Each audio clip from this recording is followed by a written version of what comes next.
Szevasztok, guys! Üdv mindenkinek!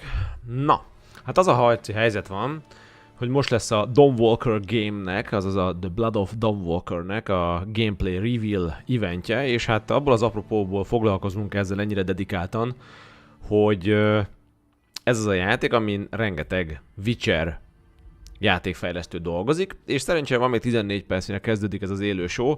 Már egy negatívumot hadd mondjak erről az egészről, nem értem, hogy miért Twitch-en tartják most jelenleg ezt a reveal-t, tekintettel arra, hogy a Twitchnek a legrosszabb a bitrate-je, a felbontás, na mindegy. Sokkal jobban nézne ez ki YouTube-on, gondolom, hogy utólag feltöltik, hát ők így döntöttek, akkor ez van. Na, arra gondoltam, hogy ebben a pár percben, ami még itt vissza van, végig mennék azon akkor, hogy mit is kell tudnunk amúgy ezekről a fejlesztőkről, akiket úgy hívnak, hogy Rebel Wolves. A Rebel Wolves egy 2022-ben alapított új stúdió, amelyet Konrád, nem mondom ki a teljes nevüket, mert ezek lengyelek és hülye nevük van, ilyen, hogy Tomasz Klevitz vezet, aki korábban a The Witcher 3 White Hunt rendezője és a Cyberpunk 2077 vezető producere volt a CD Projekt Rednél. A stúdió célja, hogy RPG-ket hozzon létre, amelyek erős narratívára és játékos döntésekre épülnek, így narratív, homokozó koncepció keretében, ahol minden választás egyedi történetet, utat alakít ki. A The Blood of Dawnwalkert a stúdió első játéka és egy tervezett szerepjáték szaga első fejezete. Közben amúgy hallhatjátok amúgy a játéknak a zenét, hogy már az is nagyon sejtelmes és nagyon Witcher hangulata van szerintem a zenének is. A csapat tapasztalt fejlesztőkből áll, akik korábban a The Witcher sorozaton és a Cyberpunk 2077-en dolgoztak. Kulcsfontosságú tagok közé tartozik például Mateusz Tomaszkiewicz, aki a kreatív igazgató, Konrád testvére, aki támogatta őt a CD Projekt Rednél töltött idő alatt. Daniel Sadowski, tervezési igazgató, korábban a Witcher 1 fejlesztésében vett részt. Jakub Samalek, ő egy narratív igazgató, és a Witcher 3 és a Cyberpunk 2077 narratívájának kult szereplője volt. Bartliomoy, ez kimondhatatlan nevű csávó, ő a művészeti igazgató, a Witcher sorozat több részén is dolgozott. A stúdió filozófiája a csapatmunkát, a tisztességet és az őszintességet hangsúlyozza, és arra törekszik, hogy személyes és jelentős élményeket teremtsen. Konrád a kisebb csapatméretet részesíti előnyben, hogy elkerülje a nagy léptékű játékfejlesztés kihívásait, amelyekkel korábban a CD Projekt Rednél találkozott. A Rebel Wolves az Unreal Engine 5-öt használja a fejlesztésre, és a NetEase befektetés ellenére kreatívan független marad, fenntartva saját kreatív irányvonalát. Ugye a játéknak a kiadója az majd amúgy a Bandai Namco lesz elméletileg. Amúgy Mateusszal volt egy interjú, ahol ő kiemelte, hogy az AI specifikus módon használják a fejlesztésben, de hangsúlyozta, hogy a stúdió célja a lenyűgöző virtuális világok létrehozása tele erős érzelmekkel és egyedi élményekkel.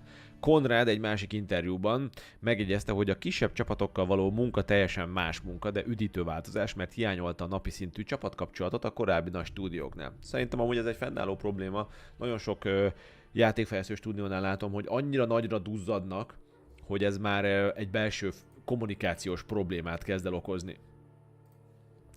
Na, és akkor most nézzük át, hogy mi is lesz számunkra a The Blood of Dawnwalkert. Ezeket lehet egyelőre róla tudni. A The Blood of Dawnwalkert egy közelgő sötét fantasy akció szerepjáték, azaz más néven RPG, amelyet a Rebel Wolves Studio fejleszt és a Bandai Namco Entertainment ad ki. A játék 2026-ban jelenik meg, és a PlayStation 5, Windows, valamint az Xbox platformokon lesz elérhető. A játék világa egy kitalált 14. századi dél-európai királyságban a Vale Sangora néven ismert területen játszódik, amely a Kárpátok hegységében található. A történet vámpíros témájú és kelet-európai néphagyományokon alapul, elsősorban romániai motívumokkal, de a Balkán térség szélesebb kulturális befolyásait is magába foglalja. A főhős Cohen egy Dawnwalker, vagyis fél ember, fél vámpír karakter, aki ezüstmérgezéssel és vámpír átokkal küzd. A játékosok Cohen szerepében 30 nap alatt próbálják megmenteni a családját, miközben egy nyitott világban kalandoznak, tele természetfeletti lényekkel, erkölcsi dilemmákkal és politikai intrikákkal. A játékmenet két különböző ciklusa oszlik, nappali és éjszakai, amelyek saját képességekkel, titkokkal és célokkal elérési módokkal rendelkeznek. A harcrendszer lehetővé teszi a vámpír szuperképességek és az emberi kardvívás mágia közötti váltást, alkalmazkodva a nappali és az éjszakai formákhoz. A játék narratívája erősen a játékos döntéseire épül, ahol minden cselekedet és mulasztás formálja a világot, és egy idő előre haladtával a küldetéseket is. A nyitott világ kézzel készített és erdőket, síkságokat, mocsarakat, hegycsúcsokat, településeket, romokat, valamint ősi civilizációk maradványait tartalmazza. A vizuális élményt az Unreal Engine 5 biztosítja, amely lenyűgöző grafikát és immerzív élményt ígér. Azt nem tudjuk amúgy, hogy pontosan az Unreal Engine-nek melyik verzióját használják a srácok, viszont azt tudnotok kell amúgy, hogy pont a mai nap folyamán láttam, hogy az 5.6-os Unreal Engine 5 az nagyjából olyan 30%-kal jobb performance képességekkel rendelkezik, mint amivel az előző verziója rendelkezett amúgy. Szóval, összességében ugye ez egy RPG játék lesz, méghozzá egy olyan RPG játék, ahol Cohen egy félig ember, félig vámpír karakterét játsz, és hát valószínűleg azért 30 nap alatt történik ez az egész, mert valószínűnek tartom, hogy 30 nap kell ebben a világban ahhoz, hogy valaki egy vámpír támadás vagy vámpír harapás követően teljes egészében vámpírrá alakuljon, ezért szeretné megmenteni a családját nagy valószínűséggel. És hát az a lényeg, hogy ebben a streamben most, amit ők tartanak, ez egy gameplay reveal event, elméletileg 15 perc gameplayt fogunk kapni amúgy. Még egyszer ránézek azért, hogy nem-e töltik föl, vagy nem-e indítanak YouTube-on is streamet, mert a Twitch-től behányok. Ezt nagyon sajnálom, hogy ilyen idiótán csinálják, de hát ez van. Nem tudom, hogy miért. Van amúgy hivatalos YouTube csatornájuk, de ők mégsem akarják ezt előnyben részesíteni. Egy ilyen videót már kaptunk, ezt addig megmutatom. Várjatok már. Technikai problémák adódtak. Tessék, egy ilyet már kaptunk. Ugye, mert hogy állítólag ebben már vannak... Már egy picit megálltam addig. Hogy ebben már van némi... Ugye ez volt maga a game trailer, amit ugye kaptunk az E3, hát a idei Summer Game Festen. Ami amúgy szerintem nagyon látványos és amúgy jól is néz ki.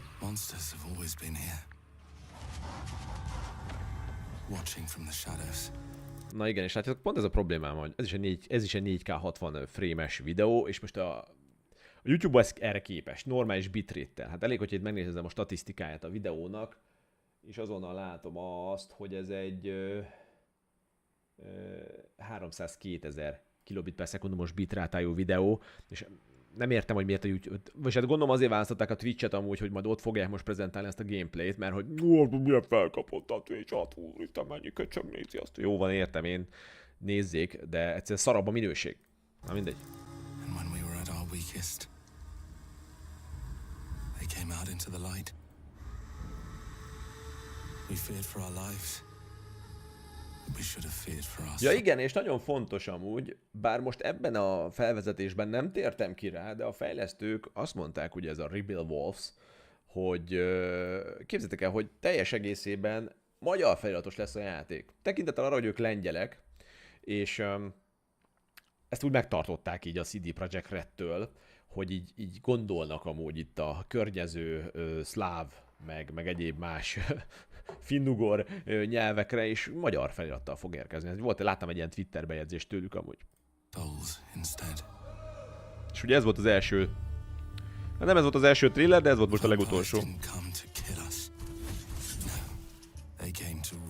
Amúgy azt is el akarom mondani ebben, hogy rengeteg jelenetnél fogjátok azt érezni, hogy ez egy Witcher. És amúgy mondhatjuk azt is, hogy ez egy Witcher szerelem, gyerek, mert amivel szerintem semmi probléma nincs, mert a Witcher az egy zseniális játék volt. És én amúgy kifejezetten örülök annak, mert nekem vannak kétségeim afelől, hogy a Witcher 4 az egy teljesen más Witcher lesz, mint amire mi számítunk, vagy amire mi vágyunk, vagy várunk. Mert én azt gondolom, hogy például a Witcher 3 az egy tökéletes alappal rendelkezett. Azt kellett volna még bővíteni, és szerintem ez a Blood of Dawnwalkert nevű játék sokkal közelebb lesz ahhoz a Witcherhez, amivel mi úgymond szívesen játszanánk, vagy nem is tudom, közben nézem amúgy, hogy lassan elindul amúgy az élőadásuk. Amúgy jól néz ki a világ, hát Unreal Engine nyilván. Meg nekem tetszik a setting is, én bírom az ilyen vámpír témát, feleségem nagy vámpír rajongó.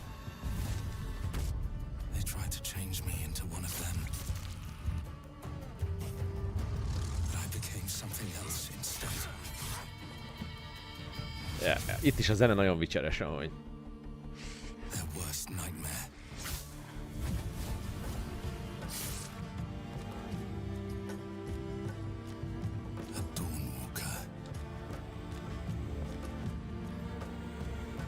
Nagyon vicces feelingem van.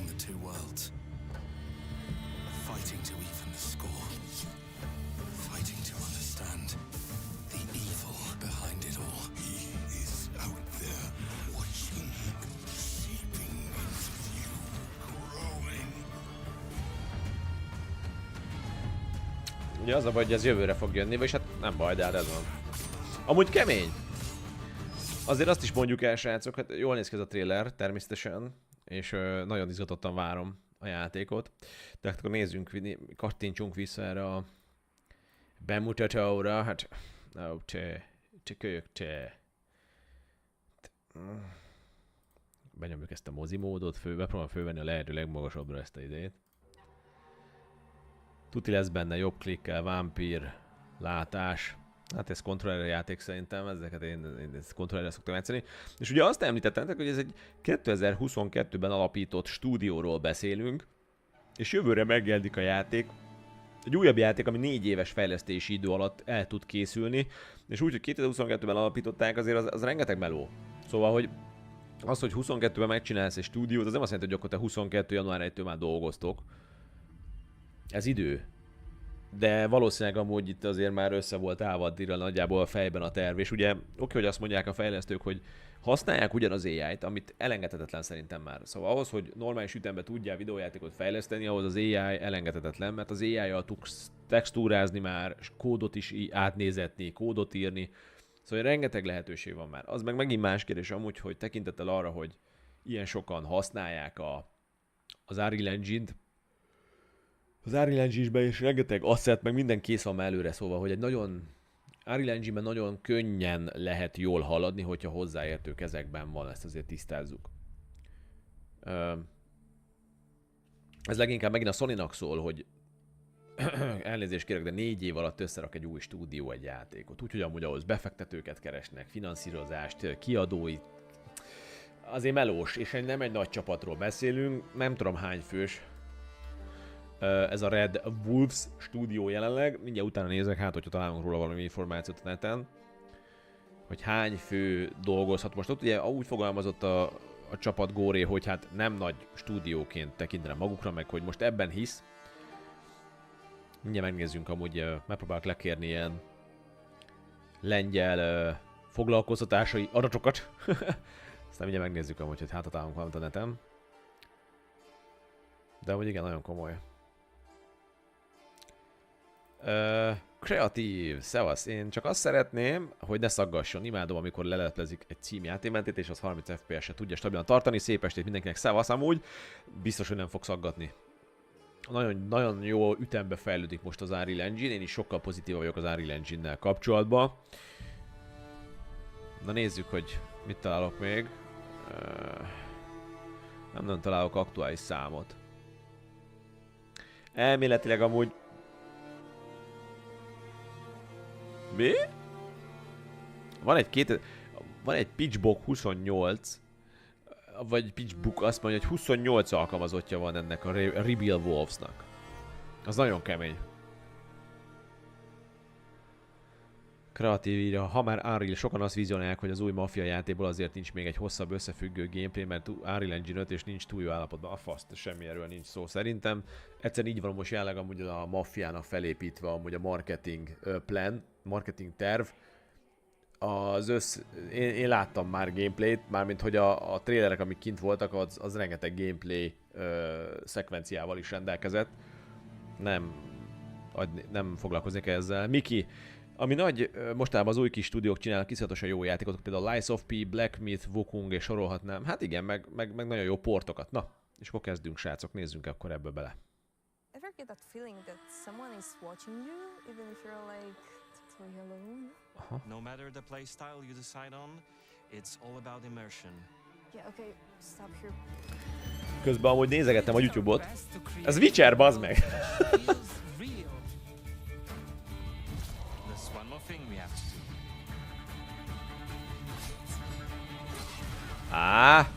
Hát kapunk egy Witchert. Nagyon jó, helyes. Közben nézem a YouTube-ot, hogy hát, hogyha esetleg...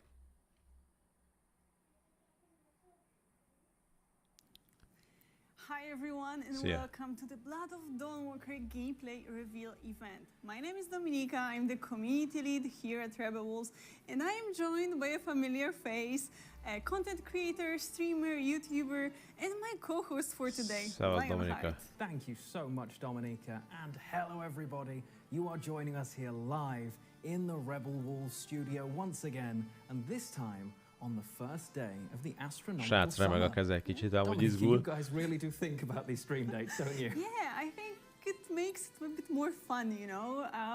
We are going to talk about magic today, among other topics.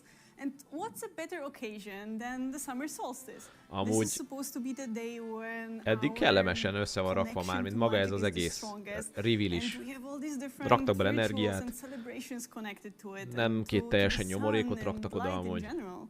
That's true. I suppose it fits the theme really well. It adds a little bit more to that mystery. And of course, we want to thank all of you for joining us live today, whether you're watching along És in amúgy our nagyon own jól stream időzítik or szerintem az with one egészet, of mert the tudják wonderful nagyon jól, content hogy a Witcher creators előtt kell who decided megjelenteni. to co-stream this event. Kicsit halk a stream. Welcome in everybody. Halkan beszélnek ezek. Perhaps this is the first time that Raktam you rá. have seen anything related to the Blood of Dawnwalker. De nyugi, nem az So, anyák, hogy ők mit mondanak, hanem Dominika, én. how about we catch them up? Of course. The Blood of Dawnwalker is the first chapter of a brand new role-playing saga created by us here at Rebel Wolves. And it's a dark fantasy, narrative-driven, epic adventure. Eddig azt mondja el, amit én is mondok amúgy, hogy ez egy trilógia lesz amúgy. It's full of twists and it's great. It is going to Hogy ez be fasza lesz. quite the game. And if you didn't see the previous stream, perhaps you can check out the YouTube channel Yeah. as well. The Dawnwalker YouTube channel has all of the information from the previous stream. You will be able to learn more about the world and also like the main concepts of the game as well. But that was last time. Dominika, we know why everybody's here today, right? Yeah, we do. Nézem közben a We YouTube have a csatornát, lot és hátra to show fölteszik you jó minőségben, and de a utána lot to maxra talk nézzük. about. So why don't we just jump straight into it? No. We have to tease them at least a little. Of course, we Nem, are a going to first show you chapter az some ez a gameplay, rész, but we've és hogy got to pull trilógia it lesz a back játék, arra értette a just csaj. a tiny bit. Let's give them an overview of what they can expect. Nem a right? first chapter van kész a So, játékon belül, first, straight out of the gate, it is that gameplay. Yes, you will see 19-20 minutes of gameplay in total. 15 perc. We 15 are going to perc lesz a show you a gameplay. fragment of a quest, but we will be focusing on the gameplay features and not on the story, not to spoil anything for Oké, you. nem a You'll sztorira see fognak two examples összpontosítani, hanem most ez of egy how we 15 perces can gameplay approach lesz. that Egy one küldetés. quest.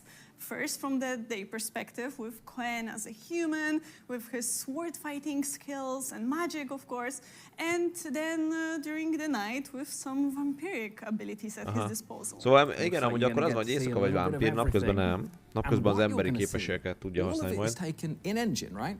Yes, we recorded it on PC, on a build from PC. last week actually.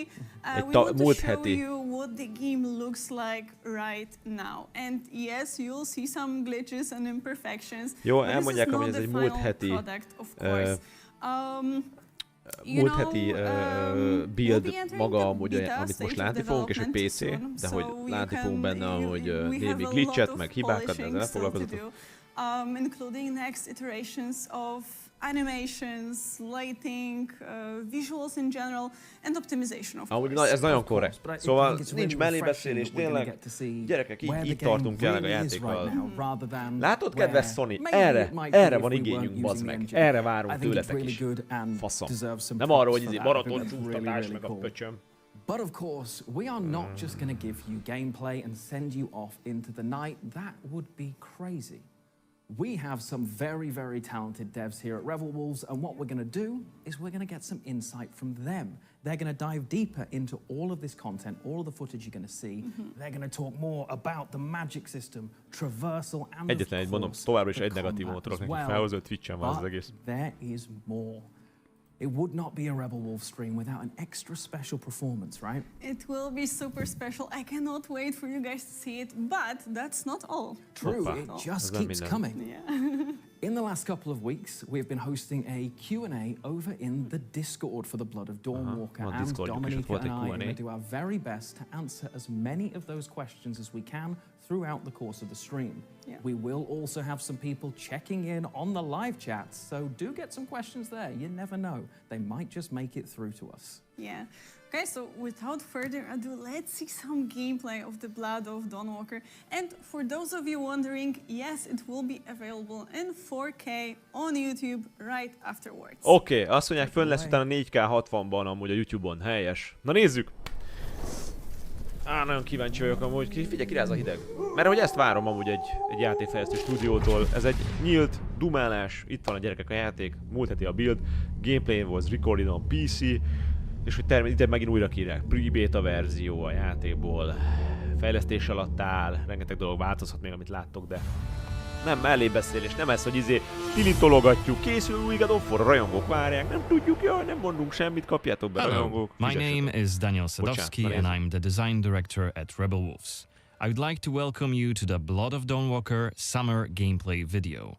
Our game is a story-driven, open-world dark fantasy RPG set in medieval Europe. The game is currently in pre-beta stage, and what we are going to show you is just a part of one of the mid-game quests. It's a really cool story involving legendary swords and a haunted almshouse, but today we'll focus on showcasing our gameplay systems. We're starting on the outskirts of Svartrau, the game's largest city and the capital of Vale Sangora. From here, we could head anywhere the eye can see, explore ancient ruins or sabotage vampire blood transports. But it's not just about where or when you go. It's also about how you approach the main quest and shape the story, making each playthrough uniquely your own. For now, we're following the road. Cohen is on his way to the city's cathedral, chasing leads about a powerful weapon said to be hidden in its crypts. Így van, ez aktuális gameplay, kedves CD Projekt Red. Who camped out by the main road. Traveling through Vale Sangora is never boring. The world is dense with quests, random encounters, and locations steep in lore. This will be a great opportunity to show you our combat system. Jó a combat. Our goal was to make the player feel like a real swordmaster who closely observes his enemies. We'll begin this fight by using acrid dust to stun one of the enemies. Homokot dobott a szemébe, vagy te when you attack, you choose one of 4 directions. Up, down, left or right, in order to hit the opponent where he's unable to parry. And similarly, when defending, you have to take note of the enemy's intent and the direction of the attack. On the left side of the screen, just above Cohen's health, you have activation charges that will be filled in with each successful attack, block and parry. Once they are full, you can use one of the active abilities which allow you to take a more tactical approach to fighting. We started the fight by throwing some acrid dust, and now let's cast Burning Blood. It's a hex which boils the enemy's blood and burns their skin, dealing physical damage over time. Levágta a karját! Nagyon jó. To finish this fight. Nem, semmennyire nem Kingdom Come. Final activation charge to cast the archery attack, which actually decapitated the last opponent. Our hero quickly dispatched the bandits, so let's loot a few items they've left behind and open the inventory. Nagyon jó. Gyerek. First of all, let's replenish our health by eating something. And then take a closer look at this cool-looking weapon we just picked up. It has better stats than our current weapon, so let's equip it right now. We've also leveled up, so let's use this opportunity to spend the newly acquired skill point in one of Cohen's skill trees. The skills in the Blood of Dawnwalker are divided into 3 trees.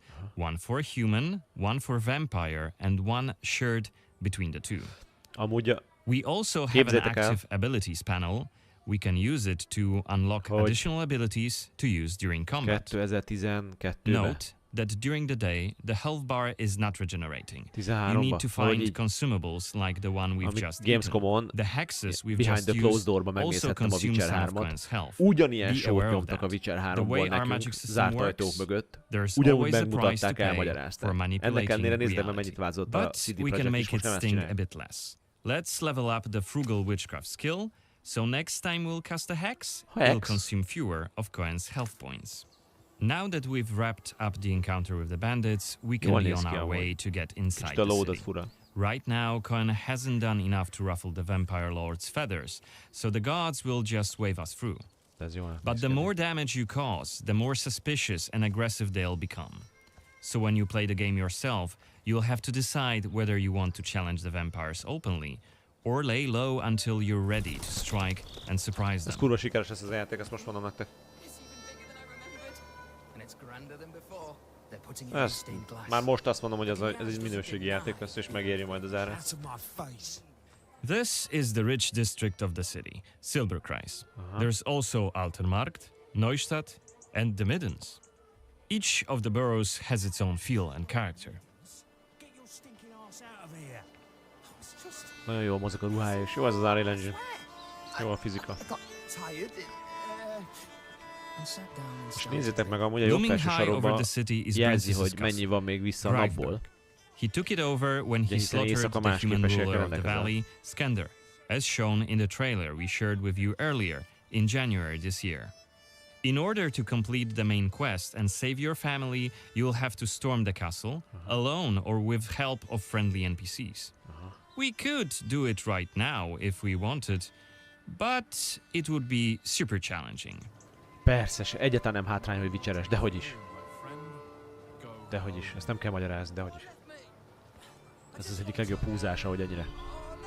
Igen, lesz, Robi, nagyon jól mondod, lesz hozzá magyar felirat. Ugye csehek csinálják, és számítunk nekik. The cathedral is really close. There's plenty of other places to see and things to do here. A couple of inns, a medic, a blacksmith, an armorer, and other merchants. A gyerekek, mint egy Witcher módban, az kurva jó. You can see that not only the vampires came out of the shadows. This creature on the right is called an örökös.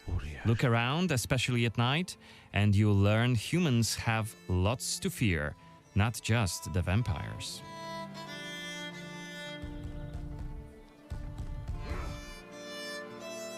And here we can see guards pounding on some poor guys' doors. Nézem közben a YouTube csatornán, hogy nem tették föl 4K-ba, azt mondták, hogy ennek vége, utána láthatjuk. Rohadt élve, újra meg kell nézni normális minőségben, ez a Twitch a szörnyű, gyerekek. It's just one of many different community scenes we're implementing in the game.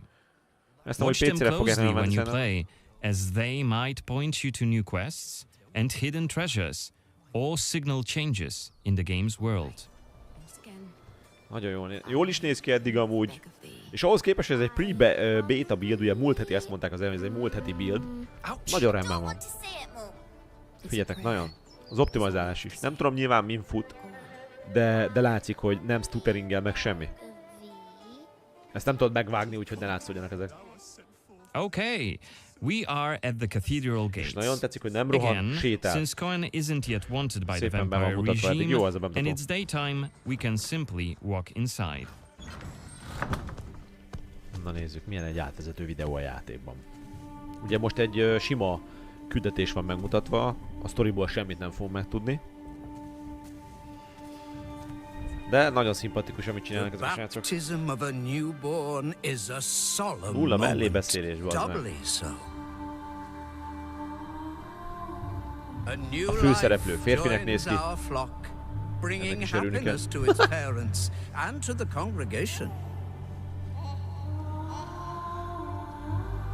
Natus ex sanguine est, alitur sanguine, et in sanguine morietur. És ugye ez már 8 nappal a játék, vagy játék indulása után játszódik. Ego te baptizo in nomine Dei. Amen. Nem, ez nagyon jól állnak a fejle. Ha már most pre-bétából tudnak mutogatni, az nagyon jól áll ez a játék. És nézd meg, amúgy nem darabos sehol már, mint hogy sem az animációk össze van rakva jól. Nyilván ez... Azért mondom, ez nem is a játék korai szakaszáról van szó itt amúgy.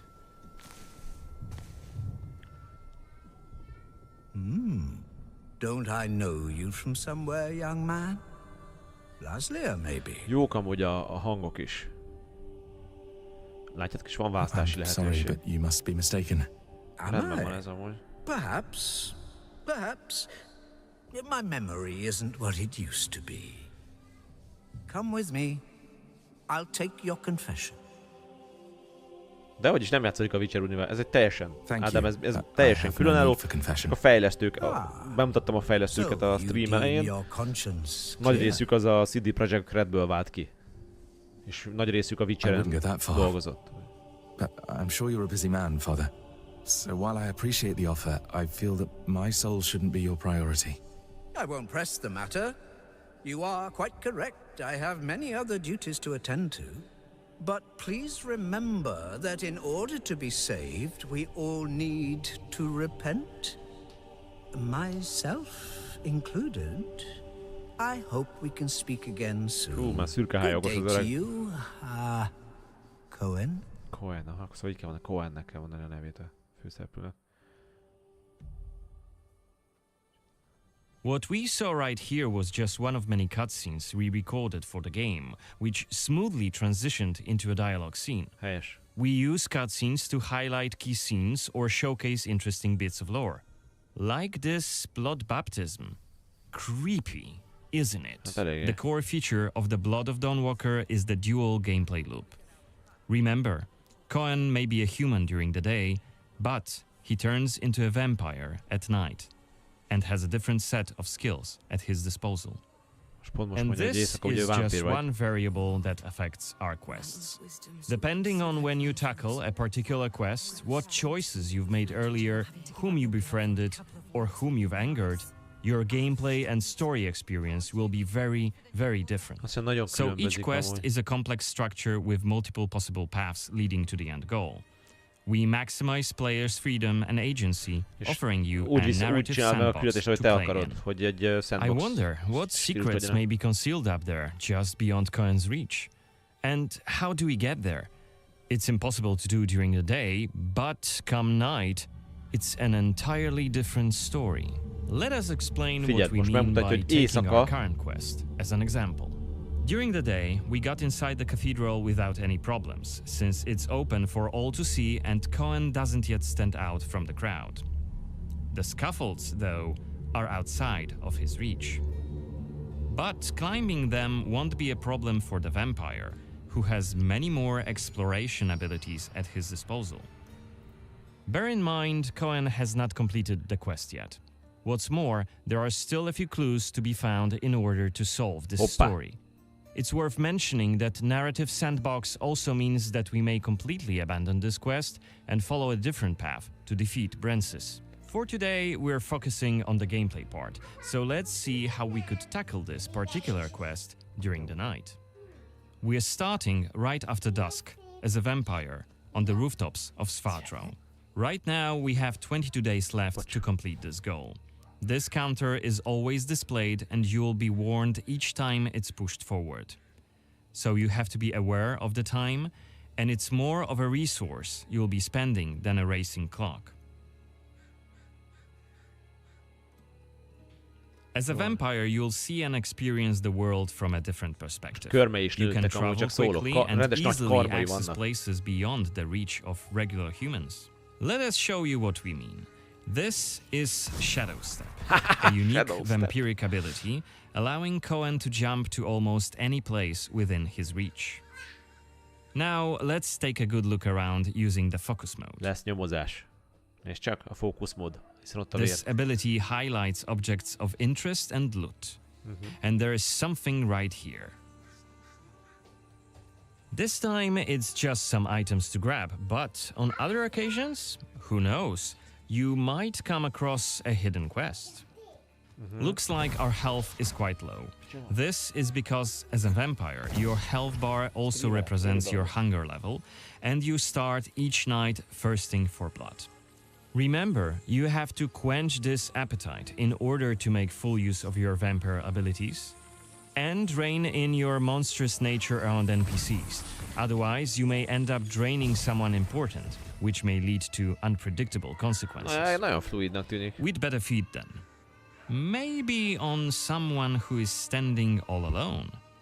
Like this drunkard. Let's grab him and use Voracious Bite ability. Unless you lose control due to hunger, you get to decide how much blood to drink. You can drain just a bit and knock your victim unconscious, or go all the way. Nem mindegy, hogy mennyire harapod meg amúgy az ellenfeledet, az kemény. And if you're adamant you don't want to hurt innocent humans, you can drink from animals and some other creatures. Finally, we are at the cathedral, but it seems to be closed for the night, and the entrance gate is well guarded. Let's find another way in. Megcsukom az ajtót közben.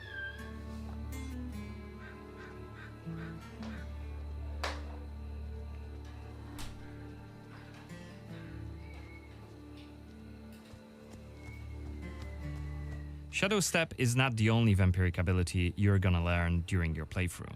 Cohen can also use plane shift to scale walls and even ceilings smoothly. This will allow us to explore every nook and cranny of the cathedral.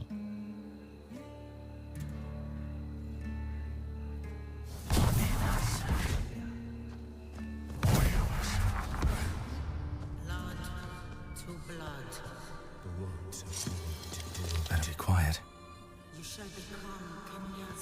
Is that voyeurist Xanthi? What the hell is she doing here? What is she doing? Is that a ritual for the blood gods? Ugye ezt mondtam, hogy éjszaka vámpirként teljesen máshogy fogod tudni megcsinálni ezt a részt.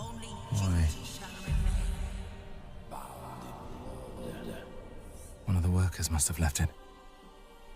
Seems that the cathedral complex is quite big. The main building, cloisters, inner courtyard. The entrance to the crypt could be anywhere. Won't get anything done just standing around. Still. This was a scene investigation, a mechanic we used to zoom in on and showcase key clues. This time we had a chance to learn more about the vampire's plans. Looks like they're keen to cover up the old frescoes, so that's something we could take a look at. This way we could learn more about the cathedral's past.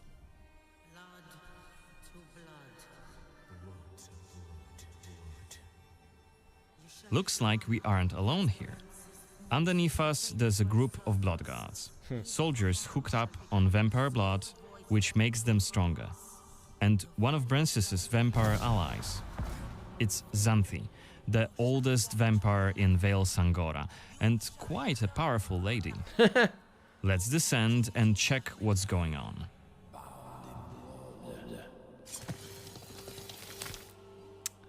Nézem, hogy nagyon tetszik. Nem tudom, Tomi itt van-e még a chaten, mert ő is nagy vicseres. Ne, ő mit szól eddig hozzá? Don't think I don't see you skulking in the shadows.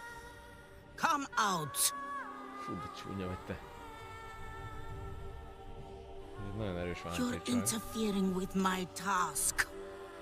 Who are you? Doesn't matter. It doesn't matter. Very well. I don't have time for interruptions. Let us dispose of him. Quickly! Zene. Nagyon vicseres. Cohen is using his claws to attack when in vampire form. Blood guards are dual-wielding opponents. Their attacks are pretty strong. Of course, even when fighting with claws, combat is still directional. Don't worry, Cohen can still use his sword as a vampire.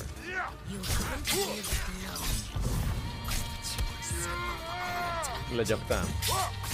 Mondta, only after defeating all three of the blood guards, Xanthi deems Cohen worthy of a challenge, and she descends to face him. She uses her blood control powers to cast a multitude of attacks, like her blood whips, that hit Cohen from left and right. Xanthi is protected by a powerful vampire ability. Once her stamina runs out, Cohen will have an opportunity to strike and deal some damage. But be careful, cause Xanthi is quick to counterattack and she will also try to restore her blood. Meanwhile, look at the indicator just below her health and stamina. It's a timer for the boiling blood skill that you've seen in the CGI trailer. So if we don't hurry, the timer goes down to 0 and Cohen will eventually explode. And we're dead. Remember, we were only mid-game here, and Xanthi is one of the game's most punishing enemies. Defeating her right here and right now is very much possible, but it would be hellishly difficult. A fun challenge for hardcore players. And we are back, and I hope you enjoyed that as much as I did. Now, azt mondta, hogy ez egy kurva erős ellenfény, hogy nem most kellene megölnöd. De hogy a hardcore játékosoknak ez egy jó szórakozás tud lenni. Every single time I see it. And you're going to probably watch it again after the stream, aren't you? Okay, you know me too well. Okay, so what's your favorite part so far? So far, I think the day and night cycle, the fact that the same quest can feel so different if I complete in the day. I could be walking into the cathedral, no problem, I meet Suspicious Priest Man. Florin. That's it, Suspicious Priest Man. But by night, I can't walk through the doors, I have to jump through the rafters, and, well, Florin is nowhere to be found, but Xanthi and her bodyguards are staring me down. It's just so different. Yeah, and it is just a small part of it, because we could go back, load the game, and try to explore the cathedral without drawing anyone's attention. We could also try to get to Xanthi when she's not surrounded by the blood guards. And just like other vampire allies of Brancis, she also has her own quest line. So we could try to explore that and, you know, find out more about her past, her motivations, and maybe even try reasoning with her. She does not look reasonable. I'm not gonna lie. She does not look reasonable, but she does look scary, so I will do my best to reason with her. That is a great idea. Even within the day and night, the fact that so much can change based on what I do, I think that's really, really fun. It feels like it's going to be so different each time. Yeah, yeah. With the narrative sandbox, you just weave together all these different stories and create your own unique adventure. So when, how, or if you decide to explore a quest really does matter for you, for your experience, but also for the world and people living there. Sounds like there's going to be a lot of changes in Vale Sangora, but you mentioned people, and we promised the people, you, that we would answer some of those questions, and I came prepared. So, this first question, I'm going to put you straight on the spot here. Let's go. And it comes from, I hope I've pronounced your name right, I'm so sorry if I didn't, Thrassel. And it is the big one, because it talks matters of the heart. Will the Blood of Dawnwalker have any romance mechanics? And if it does, how will they affect the story? Okay, so this is a very popular question indeed, right? So yes, there will be 3 romance options, and you know, Cohen is young, he's going on an adventure, he'll meet a lot of people there, and it's only natural that he can develop some feelings and bonds with other people, right? Of course, it will be purely optional, and it will affect his story, but on a more personal level. Okay. I can't wait to see people start shipping Cohen, I'm going to be honest, and I will be rewatching this afterwards to see what you're all saying. So, live chat, I need hashtag Team Brancis everywhere immediately. Sorry. I need it, and I will accept no, absolutely no apologies for it. But we want to get through these thick and fast. And our next question here comes from Chris, and very conveniently, it is sort of time-related. So, Chris wants to know, how will players differentiate between a quest that will progress the day-night time mechanic and those that won't? Okay, so this will be always made very clear to you. It will be marked with this small hourglass icon. You could actually see it in the gameplay a moment ago during the dialogue scene with Florin, the priest. Suspicious priest. The suspicious priest man. Yeah, so if we chose the confession option, the time would actually push forward. And it works the same with quests. So you'll see exactly how much time will pass when you complete any given quest, and even part of that quest. So you can actually make some choices. You can decide on your own, you know, make an informed decision if you want to, of course. And if you just want to explore the world for a while, relax, time will not move at all. I like that. I was worried Initially, would time be something that was constantly over my shoulder, worrying me, ticking away, but it's a resource, right? Not a restriction. Exactly. And I think that's so cool because you can choose to spend it, but if I just want to explore Vale Sangora, I want to go for a wander and see, I can. I can do exactly gameplay. that. That's how I want the time mechanic to feel, so that's exciting. Now, we have got so many more questions. The list goes on, but we promised you more than just that. And I think it's a perfect time to send people over to those wonderful Rebel Wolves devs to give us a little bit more insight. Yes, and we will meet now with our senior quest designer, Patryk Fiałkowski, and layout artist Zuzanna Suska, who will tell you more about magic. And then our design director, Daniel Sadowski, and senior combat designer, Janek Tyszka, will jump into the topic of traversal and then, of course, combat. Take it away, guys.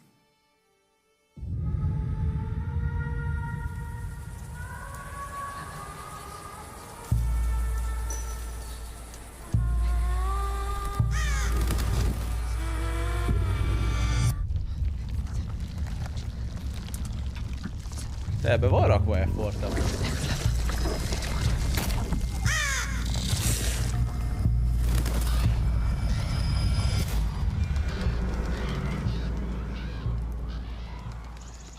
You know what? I'm really glad that it's daytime. Really? Why? Well, because ez már nem érdekel, mert ez sokkal fontosabb, amit hoztam. Ezt szeretném látni. És amúgy képzeljétek el, hogy már megint azt csinálják, hogy amit ugye most kitették teljes egészében, és akkor most végre megnézzük normális minőségben, mert az előbb nem volt ez a legjobb. És raktak rá magyar feliratot. Ez is már magyar feliratos. És 4K60. Egy fokkal jobban néz ki.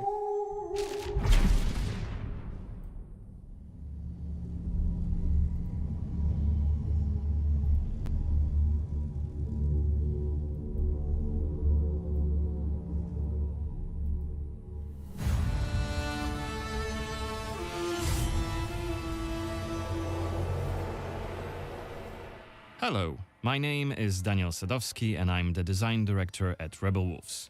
I would like to welcome you to the Blood of Dawnwalker summer gameplay video. Our game is a story-driven, open-world dark fantasy RPG set in medieval Europe.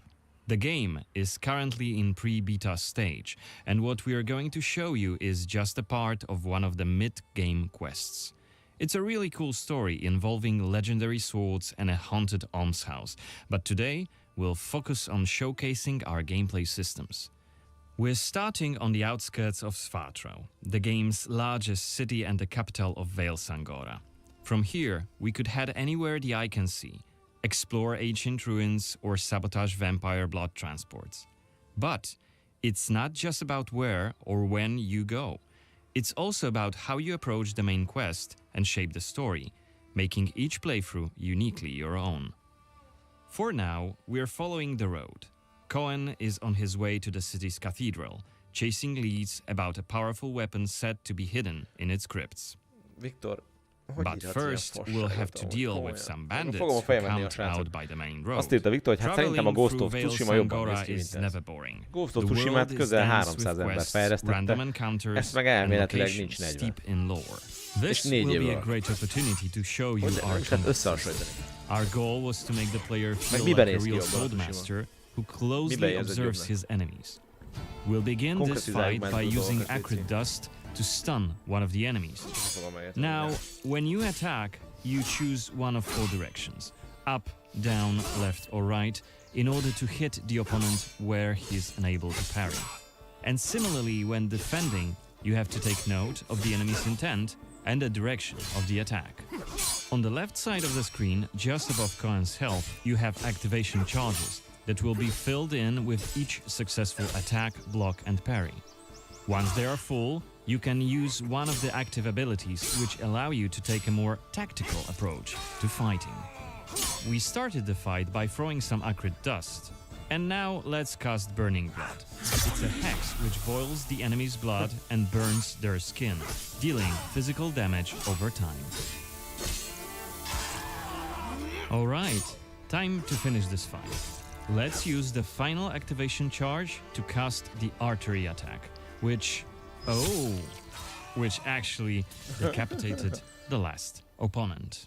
Our hero quickly dispatched the bandits, so let's loot a few items they've left behind and open the inventory.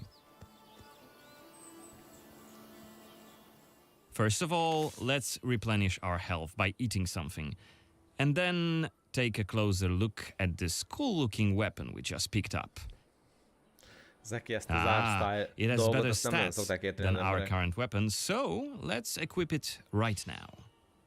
We've also leveled up, so let's use this opportunity to spend the newly acquired skill point in one of Cohen's skill trees. The skills in the Blood of Dawnwalker are divided into 3 trees, one for human, one for vampire, and one shared between the two. We also have an active abilities panel. We can use it to unlock additional abilities to use during combat. Note that during the day, the health bar is not regenerating. You need to find consumables like the one we've just eaten. The hexes we've just used also consume some of Cohen's health. Be aware of that. The way our magic system works, there's always a price to pay for manipulating reality. But we can make it sting a bit less. Let's level up the Frugal Witchcraft skill, so next time we'll cast a hex, it'll consume fewer of Cohen's health points. Now that we've wrapped up the encounter with the bandits, we can be on our way to get inside the city. Right now, Cohen hasn't done enough to ruffle the Vampire Lord's feathers, so the gods will just wave us through. But the more damage you cause, the more suspicious and aggressive they'll become. So when you play the game yourself, you'll have to decide whether you want to challenge the vampires openly, or lay low until you're ready to strike and surprise them. Szükség van ebben a régióban magyar feliratra a játékhoz. Ez kemény amúgy. Hát ajánlom, hogy ezt nézzétek meg amúgy, mert teljesen más képet kapsz a játékról. I won't press the matter. You are quite correct. I have many other duties to attend to. But itt erre a harcra voltam kíváncsi amúgy. You're interfering with my task. Who are you? It doesn't matter. Very well. I don't have time for interruptions. Let us dispose of him. Quickly!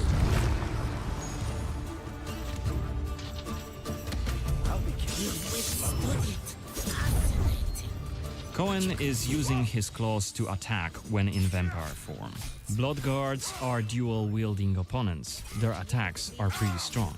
Of course, even when fighting with claws, combat is still directional.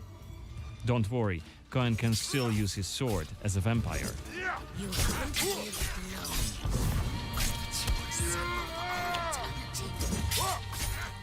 Only after defeating all 3 of the blood guards, Xanthi deems Cohen worthy of the challenge, and she descends to face him.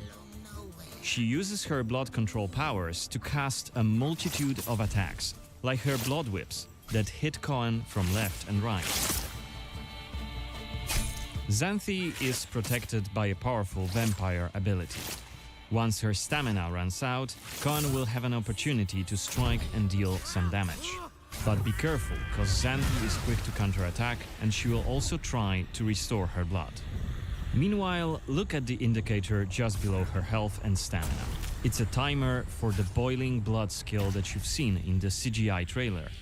So, if we don't hurry, the timer goes down to 0 and Cohen will eventually explode. And we're dead. Remember, we were only mid-game here, and Xanthi is one of the game's most punishing enemies. Defeating her right here and right now is very much possible, but it would be hellishly difficult. A fun challenge for hardcore players. Otherwise, we could load the game and explore the cathedral without drawing her attention. Or try to get to her while she's not surrounded by bodyguards. Xanthi, like all other vampire allies, has her own questline. Explore it, and you can learn more about her past, motivations, and maybe even try to reason with her. What you do is entirely up to you. Remember, our design principle is the narrative sandbox. There is no difference between main quests and side quests. There's just different stories that you weave together into your own unique adventure. But that's coming in 2026. For now, I'd like to thank you for joining me on this gameplay video presentation. We've just shown you a tiny glimpse of the blood of Dawnwalker. There's definitely more to come in the coming months, so stay tuned for any updates being posted on our social media profiles. Goodbye! Hát szerintem ez nagyon rendben lesz amúgy, srácok, és nagyon szimpatikus, amit csinálnak. Szerintem a Digi Picture csinálta amúgy nekik a trailert, bazd meg. Valamilyen olyan érzésem van.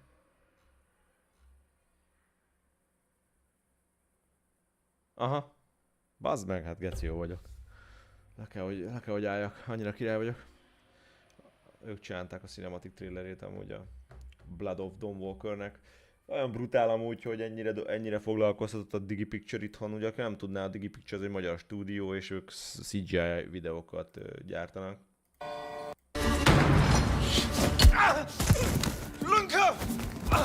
Mindent csináltatok még idén? Rainbow Six-nek a 10 éves cinematic trailerét.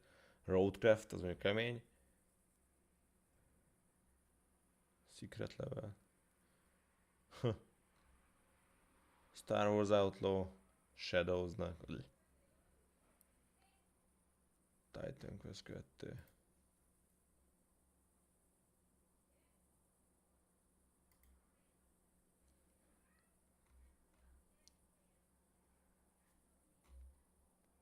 Hát igen, őket ügyesek amúgy.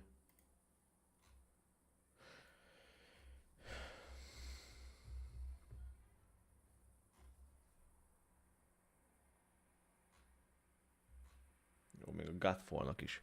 Ez is mekkora egy gatya játék lett végül, az már akár érte, pedig jó ötletek volt benne. Valamikor lehet neki pörgök ennek a Godfall-nak újra. Hogy milyen elfeledett játék lett ez is, te jó ég. Szörnyű amúgy, bazd meg. Te ez a Counterplay Games azóta megszűnt, vagy mi van ezekkel? The Journey Begins. Tényleg? Hol van ez a Journey? Gyerekek, hát... Work with us? Hallottak vagytok? See openings.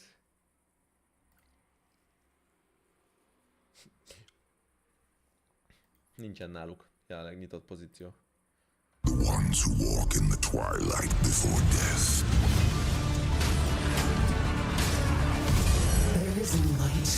Hatalmas kár ezért is. There must be virtue somewhere in all this destruction. No good comes from fire and blood. Do you think you're the first? Esküszöm, el rá fog pörögni valamikor.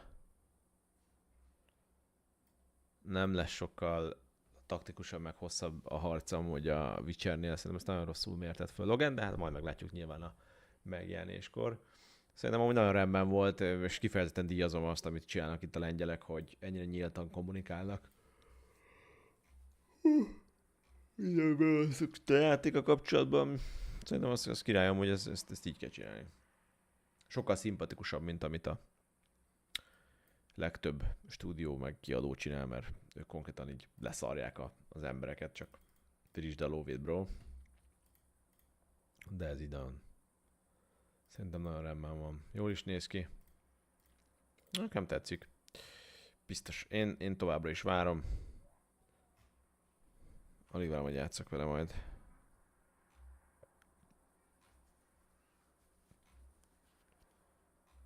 Fasza. Na jó.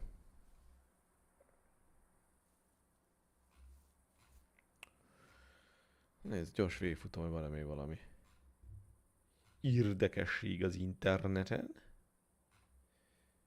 Amiről mesélek nektek, amúgy ma 20 éves a Battlefield. Legalábbis annak a...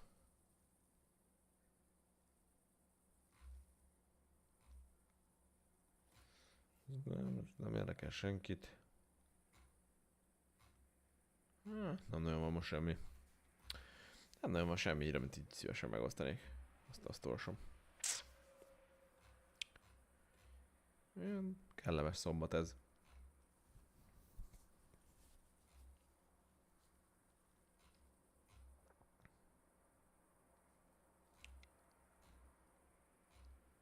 Nem látok semmit, balra. Na mindegy. Jók lehetek. Köszönjük, hogy itt voltatok, meg örülök, hogy ezt megnéztük.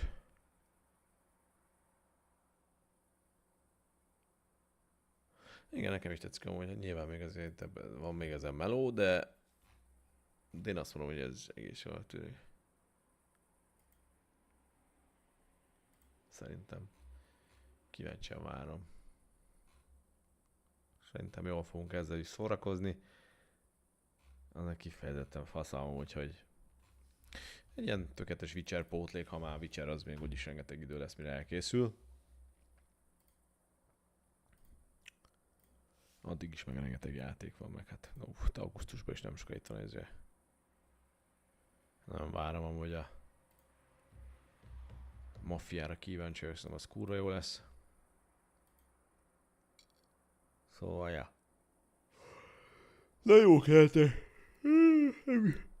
Itt azok pedig még aludtam is délután. Na pisztácia. Jók lehetek. Albion.